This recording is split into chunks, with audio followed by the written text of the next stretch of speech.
essas aulas são à tarde, então eu deveria dar boa tarde. Mas eu sei que você pode estar vendo esse vídeo em outro horário, então bom dia, boa tarde, boa noite, boa madrugada, bom sábado, bom domingo, enfim. Bom, nós vamos começar oficialmente o nosso curso de álgebra linear e esse curso vai ser baseado em notas de aula que foram escaneadas no primeiro semestre de 2019. Então, os alunos reclamavam um pouco que eu passava a matéria muito rápido na lousa, daí eu escaneava e colocava no Moodle para eles, o que facilitava um pouquinho porque eles não precisavam copiar naquele momento. Então, é o seguinte, eu vou passar essas notas, a gente vai passar estudando e eu vou disponibilizá-las no Moodle também, tá? Porque aqui vai rabiscar, vai se perder alguma coisa, alguma palavra vai ficar tampada, então não tem jeito. Então, elas estarão disponíveis também no Moodle para vocês. Falar um pouquinho sobre a disciplina de álgebra linear antes. Ela é uma disciplina um pouco abstrata e que assusta muitos alunos a princípio. Porque tem algumas palavras diferentes, espaço vetorial, vetor, não é o que a gente pensa que é, não é mais lá o vetor da geometria analítica. Então, muda um pouquinho o conceito de algumas coisas que a gente já conhecia. Mudam o jeito de enxergá-las. Então, assusta um pouquinho. Além de termos os diversos teoremas, corolários, lemas e proposições aqui nessa disciplina. Mas o lado bom é que a gente vai tentar ir bem devagarzinho nesse começo para entender realmente o que está acontecendo. Então, começaremos com exemplos, depois definição de espaço vetorial, propriedades e aí sim exemplos mais a fundo, ok? Então, nesse primeiro vídeo, eu quero mostrar a definição, algumas propriedades e exemplos básicos e é isso. Para esse primeiro vídeo tá excelente, tá bom? Então, vamos lá, vamos começar a aula de fato. Vejamos aqui dois conjuntos bem interessantes. Então, o primeiro deles eu vou denotar por f de r, que é o conjunto de todas as funções que saem da reta na reta. E o segundo, vamos denotar por mn, é o conjunto de todas as matrizes quadradas de ordem n com entradas reais. Então, fixada uma determinada ordem, aqui tem todas as matrizes. Fixa n igual a 3, todas as matrizes de ordem 3 com entradas reais. Se a gente pegar dois elementos, duas funções aqui nesse conjunto, eu consigo definir a soma entre elas. Então, eu consigo definir uma terceira função, h, da seguinte maneira. A cada x número real, eu associo f de x mais g de x. Então, essa função h, né, esse elemento h, também vai ser uma função que é avaliada em cada ponto, nada mais é que a soma de f com g. Além disso, se eu pegar um escalar, um lambda, né, um número real, eu consigo multiplicar qualquer função f pelo escalar, definindo ainda uma segunda função, a função lambda f. Então, o que acontece com essa função lambda f? A cada x, ela associa lambda vezes o número real f de x. Então, eu tenho a função f, o número lambda, e eu consigo gerar a função f vezes lambda, né? Lambda vezes f. Então, lambda vezes f avaliado num ponto x, nada mais é que lambda vezes f de x. Ou seja, eu consigo somar duas funções e multiplicar por uma escalar real.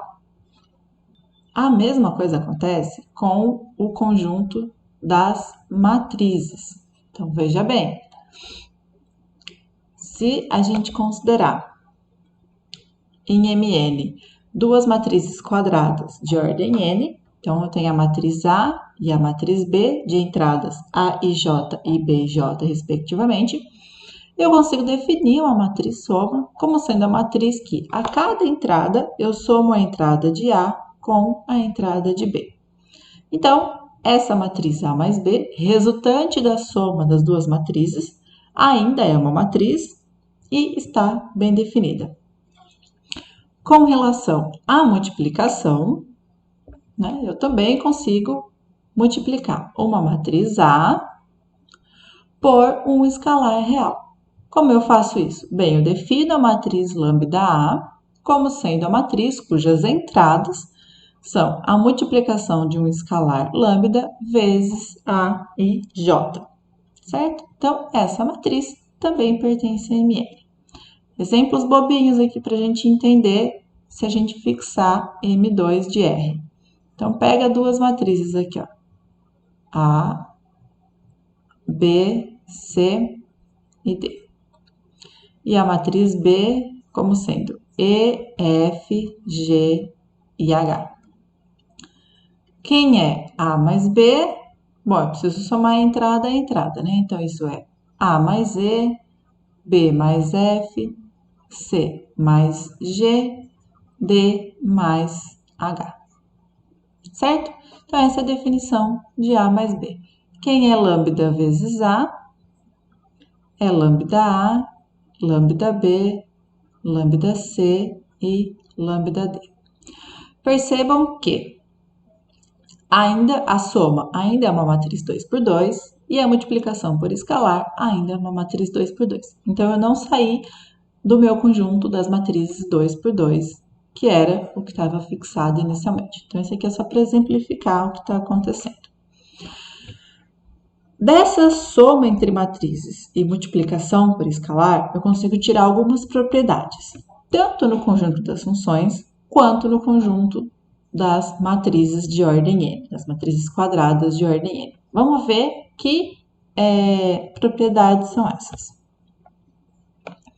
Então, aqui, não é difícil ver que somar a função f com a função g é a mesma coisa que somar a função g com a função f. Então, tanto faz, é comutativa essa propriedade. Em segundo, se eu quiser somar três funções, eu posso associar. Então, eu posso fazer as duas últimas e depois somar com a primeira, ou fazer as duas primeiras e depois somar com a última. Terceira propriedade. Se O representa a minha função nula, então, somar a função nula com qualquer outra função ainda resulta nessa qualquer outra função, certo? A função nula não faz diferença. Percebam? Eu posso somá-la com qualquer um. Então, lembrando que a função nula é a função tal que a cada x ela vale o número zero. Aqui eu estou denotando com O meio fresco, só para a gente começar a esquentar os motores. Quarta propriedade. A função menos f, que é definida da forma menos f de x, é só pegar o oposto do número f de x, é tal que quando eu fizer f mais menos f, eu tenho a função nula. Confuso essa parte, né? Vamos lá, então. Exemplo. Toma f de x como sendo 4x. Quem é a função menos f? Bem, menos f de x, a gente definiu como sendo menos 4 vezes x. O que acontece quando eu faço f mais a função menos f? Bem, se eu avaliar isso aqui num ponto x, isso vai me dar 4x mais menos 4x, que dá zero. Bem, então f mais menos f é a função nula. Belezinha? Então, seguimos com mais propriedades. Eu posso multiplicar um escalar mi pela função f e depois por lambda, ou eu posso fazer lambda vezes mi e depois multiplicar pela minha função f. Então, eu consigo associar os meus escalares antes de multiplicar pela minha função. Sexta propriedade. Eu consigo somar dois escalares e depois multiplicar por uma função f, e isso é a mesma coisa que multiplicar cada escalar pela função f e depois somar. Percebam aqui, tem aquele famoso chuveirinho, não é? Eu distribuo aqui os escalares. Sétima propriedade. Posso somar duas funções e multiplicar por um escalar. Isso é a mesma coisa que multiplicar esse escalar pelas duas funções e somar. Professora, duas propriedades que parecem iguais, mas será que são? Cuidado, olha só. Isso aqui trata da soma de números reais multiplicados por uma função. Essa trata da soma de funções multiplicadas por um número real. Então, cuidado aqui com essas duas propriedades. E a última delas, que se eu multiplicar a função f pelo número 1, não altera em nada. Ora, mas isso é fácil, né? 1 vezes f de x é igual a f de x para todo x. Se vale para todo x, então 1 vezes a função f ainda é a função f. Belezinha? Então, essas 8 propriedades são satisfeitas pelo conjunto das funções reais. Tá, e o que isso tem a ver com o que a gente vai estudar? Será que a gente consegue propriedades parecidas ou iguais para as matrizes? Olha só, são idênticas as propriedades. Vamos ver? Pega 3 matrizes aqui, de ordem n, e 2 escalares reais, lambda e mi. Fazer A mais B não é a mesma coisa que B mais A? Somar matrizes também não é comutativo? A gente já aprendeu isso lá em geometria analítica, né? Eu não consigo associar a soma de 3 matrizes? Posso fazer as duas últimas mais a primeira, como as duas primeiras mais a última, né? Se O representa a matriz nula, ou seja, aquela que cada entrada é o número zero, então fazer O mais A dá A da mesma forma, não altera, certo? E se A é uma matriz arbitrária, então quem seria o oposto da matriz A? É a matriz cujas entradas são menos A e J. Então, eu faço A mais a sua oposta, que é menos A, e me dá a matriz nula. Então, essas 4 primeiras propriedades que já eram válidas para o caso das funções, também são válidas para as matrizes.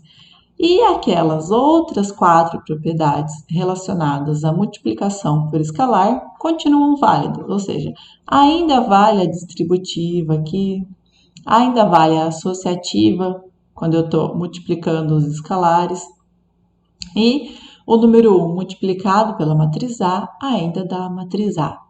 Ótimo, então são 8 propriedades que valem tanto para o espaço das funções quanto para o espaço das matrizes. Mas, professora, será que são só esses dois conjuntos? Não. Existe uma infinidade de conjuntos nos quais essas 8 propriedades são válidas. Então, esse é o nosso primeiro objetivo, entender quais são esses conjuntos. Óbvio que eu não vou descrevê-los todos, porque, como eu falei, tem infinitos, mas entender os mais gerais. Então, o que vai ser o primeiro objeto de estudo?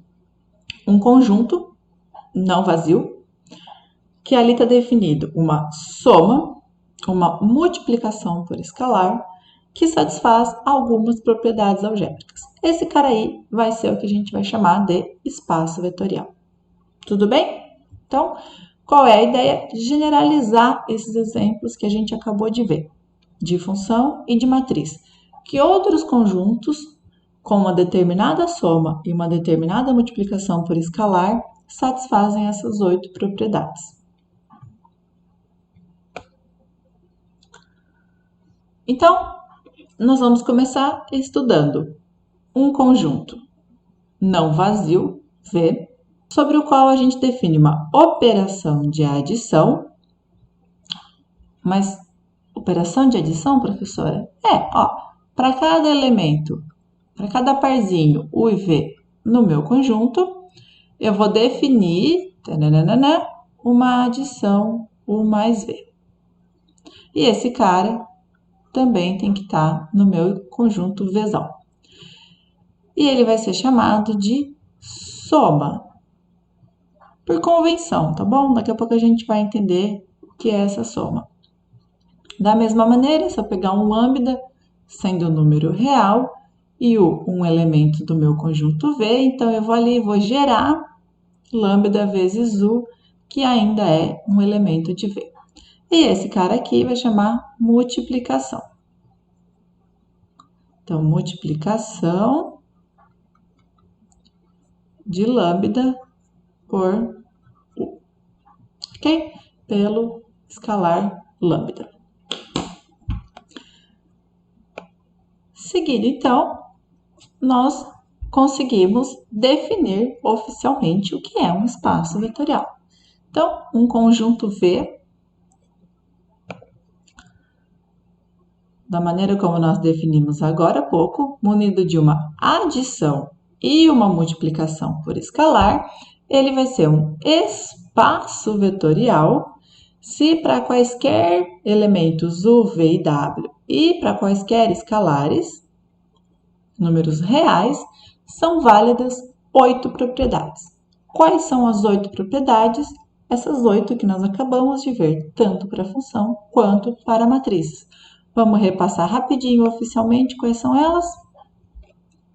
Então, a primeira é que tem que valer a comutatividade. A soma tem que ser comutativa. U mais V tem que ser igual a V mais U. Associatividade, eu tenho que conseguir associar 3 elementos desse espaço. Tanto faz somar os 2 últimos com o primeiro, quanto os 2 primeiros com o último.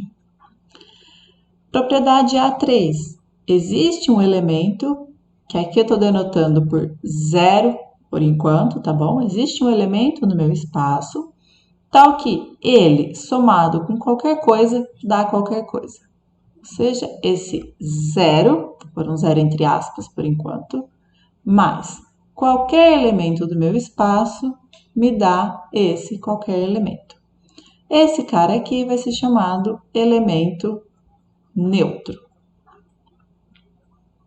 Aqui nas notas está marcado o vetor nulo, mas vamos tentar deixar elemento neutro por enquanto, tá? Ele somado com qualquer coisa dá qualquer coisa. Quarta propriedade, para cada elemento do meu conjunto, existe um outro elemento, tal que quando eu somar, dá exatamente o elemento neutro. Ou seja, dado, deixa eu trocar a cor da caneta aqui. Então, dado mu pertencente a V, existe um vetorzinho V, um elemento V, tal que U mais V me dá o elemento neutro. Confuso? Não, não. Pensa nos números reais. Se eu te der o 2, que é um número real, quem seria esse Vzinho? Bom, então 2, eu preciso somar com alguma coisinha, de modo que isso dê 0. Quem é essa coisinha aqui, então, é o menos 2. Tudo bem? Então, para cada elemento do meu espaço, do meu conjunto V, existe o seu elemento oposto, que é aquele que, quando eu somo, me dá o elemento neutro. Certo? Essas são as 4 propriedades que a adição definida nesse conjunto tem que satisfazer. Vejamos agora mais 4 propriedades que a multiplicação por escalar também satisfaz. Então, a associatividade da multiplicação, que a gente já tinha visto. Cuidado aqui, gente, eu tenho lambda e mi, e aqui um elemento u, tá? A minha letra mi e a minha letra u são bem parecidas, mas vou tentar trabalhar para mudar isso. Então, eu consigo associar os escalares antes de multiplicar pelo meu elemento u. Consigo fazer a distributiva, então eu somo meus escalares e multiplico pelo elemento u, é a mesma coisa que multiplicar cada um deles e depois somar. E a mesma coisa se eu quiser somar 2 elementos e multiplicar por um escalar lambda. E finalmente, o número 1 dos reais multiplicado por qualquer elemento de u ainda dá esse qualquer elemento. Perfeito? Então, espaço vetorial é um conjunto não vazio com 2 operações definidas, uma soma e uma multiplicação por escalar. de forma que essas duas operações satisfaçam essa lista de 8 propriedades que nós acabamos de ver. Que outros conjuntos com operações usuais a gente conhece já? Começamos esse vídeo falando sobre o conjunto das matrizes e o conjunto das funções. E a gente viu que eles satisfaziam todas essas propriedades quando as operações eram as usuais. Operações usuais é somar a matriz, entrada a entrada, as operações que você já conhece. Então, esses conjuntos são os nossos primeiros exemplos de espaço vetorial, certo? Então, dado um espaço vetorial agora, a partir de agora, os elementos desse espaço serão chamados de vetores. Então, todo vetor tem o seu elemento oposto e em todo espaço vetorial tem um elemento neutro, que é aquele que não faz diferença. Belezinha? E como todo espaço vetorial tem o seu elemento neutro, nós vamos usar a notação menos U, para ser o oposto de U. Então, dado U, o seu oposto é o menos U. Notação, ok? Daqui a pouco a gente vai entender como é que isso funciona. Temos a adição. Cada elemento tem o seu elemento oposto, então a gente consegue definir algo parecido com subtração. O que é fazer U menos V é somar U com o seu oposto. Então, é U mais menos V. Deixa eu reescrever aqui, que ele ficou pequenininho. Então, por definição, isso é somar U com o oposto de V. Tudo bem até agora? Ótimo. Dado que você tenha um espaço vetorial, então suponha que você já mostrou que você tem, aquilo ali é um espaço vetorial, algumas propriedades são satisfeitas. Essas propriedades, esses que a gente está chamando aqui de lema, eles podem ser demonstrados, a demonstração está aqui, está nas notas de aula, mas eu vou omitir nesse curso, tudo bem? Essas primeiras demonstrações, olha, eu vou ser muito boazinha com vocês e não vou dar demonstração nessa primeira aula, pelo menos desses lemas aqui. Quem tiver interesse pode ler, tirar dúvida, vir conversar. O primeiro lema, ele nos diz que, então, lema, se é lema, é em vermelho, é importante. Então, lema 1. O elemento neutro da propriedade A3 é único. Ou seja, só tem um cara que se você somar a qualquer outro, mantém. Só tem um cara que não faz diferença. Nos números reais lá, com a soma usual, quem é o único cara que se você somar não faz diferença? É o número 0, né? Então, esse elemento neutro é único para qualquer espaço vetorial que você pensar. Das matrizes, das funções. Lembra que a gente viu que a matriz nula não faz diferença? Pois é, ela é única. Não existe mais nenhuma que satisfaz essa mesma propriedade. Segundo lema, lema 2. Para cada elemento do espaço, o elemento oposto também é único. Ou seja, dado um elemento, existe um único outro que quando você soma, você chega no elemento neutro. Nos reais, de novo, pensando baixo. Quem é o único elemento que quando você soma com o número 2, dá 0? É o menos 2, certo? Então, elemento neutro é único, elemento oposto também é único para cada carinha do meu espaço vetorial. Então, para a gente não ficar achando que o elemento neutro tem que ser sempre o número 0, a partir de agora eu vou denotar o elemento neutro por 0 com uma setinha em cima. Calma que isso já vai fazer todo sentido. Então, para a gente, o elemento neutro fica sendo o 0 com uma setinha em cima, como se fosse um vetorzinho. Então, o que a gente tem? Se a gente tem um espaço vetorial aqui e um elemento do meu espaço vetorial, eu tenho que o vetor nulo mais esse elemento continua sendo U. Então, eu posso chamar de vetor nulo, elemento neutro, é o cara que não faz diferença. Tudo bem? Então, vamos denotar dessa forma. Exemplos. O conjunto das funções, que foi apresentado aqui no início desse vídeo. O conjunto das matrizes quadradas de ordem n, todas com as operações que a gente já conhece, são exemplos de espaços vetoriais. O conjunto dos números reais, munidos da soma e da multiplicação usuais. Então, os números reais. A soma é comutativa, né? 3 mais 5 é a mesma coisa que 5 mais 3. Multiplicar por um outro número real vale a associatividade. Então, todas essas 8 propriedades continuam válidas para números reais. Um exemplo um pouquinho mais sofisticado, eu diria. Um pouquinho mais difícil, vai. Vamos pegar o conjunto V como sendo Rn. Rn, sim, o conjunto de todos os vetores de Rn. Então, você pode pensar um pouquinho o R3, o R2, o R4, mas eu vou fazer contas com N arbitrário. Como são dois elementos desse espaço? Então, o X é uma N-upla, com N entradas reais, e o Y é uma outra N-upla, mais N entradas reais.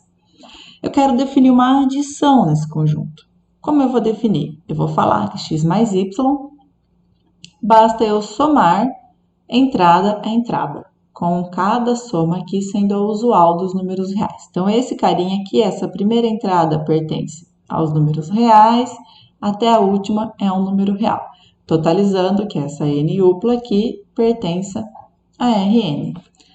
E se eu quiser multiplicar por um escalar, então eu faço lambda vezes x, eu defino como sendo multiplicar entrada a entrada. Então, esse aqui também é um vetor de Rn. Tá? Então, exercício Rn com essas operações que a gente definiu aqui é um espaço vetorial real. Nossa, professora, mas isso não é óbvio? É óbvio. Então tá, então demonstra. Quero ver. Se é óbvio, demonstra. Vamos sentir só o gostinho de como que é demonstrar a primeira propriedade lá. O que eu quero mostrar? Então, quero mostrar que x mais y é a mesma coisa que y mais x. É isso que eu quero, né? Então, vamos lá. Vamos escrever. Dados x. Então, ele é uma n-upla, certo? Então, ele tem n elementos. E y é da forma y1, yn. O que eu tenho é que x mais y, por definição, então vou seguir a definição aqui, ela é da forma soma os carinhas na primeira entrada, soma os carinhas na última entrada. E isso eu faço coordenada a coordenada, né? Tá. E agora? Agora a gente usa aqui. Esse carinha aqui é um elemento de R. É um número real. Em cada entrada eu tenho um número real. Então, o que eu posso fazer? Trocar a ordem. Em cada entrada, isso vira y1 mais x1, tananana, yn mais xn. Por que isso vale? Porque cada entrada é um número real. E nos números reais, eu sei que essa soma é comutativa. Bom, mas isso é a mesma coisa que fazer y mais x, por definição. Não é assim que eu somava? Ótimo, então a propriedade A1 vale. E isso você tem que fazer com as 8 propriedades. A1 está feita, né? Então tem A2, A3, A4, M1, M2, M3, M4. Belezinha? Esse foi o nosso quarto exemplo do que é um espaço vetorial. O quinto exemplo, eu diria que é o mais importante depois das matrizes. Vamos ver bastante aqui nesse curso, que é o espaço vetorial dos polinômios. Tá? Então, dos polinômios de grau n, ou de grau menor.